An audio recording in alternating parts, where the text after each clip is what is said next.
Hello दोस्तों, आप देख रहे हैं लोमनिस ब्लॉग में आप सभी का स्वागत है। दोस्तों, आप सभी को बता दो हिट मिशन खेसारी यादव अभी लंदन में है। दोस्तों, आप सभी को पता होगा कि लंदन में 2 मूवी का शूटिंग करना था ऐसी फिल्म के बैनर तले।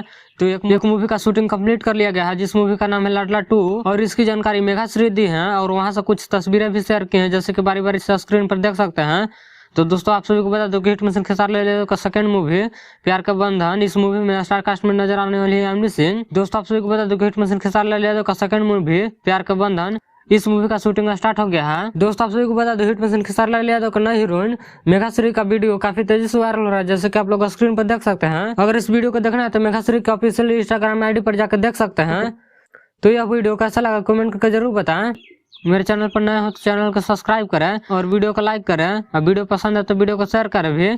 ऐसे ही भोजपुरी की सारी छोटी बड़ी खबरें देखने के लिए हमारे चैनल को सब्सक्राइब करें। मिलते हैं अगला वीडियो में, तब तक के लिए जय हिंद।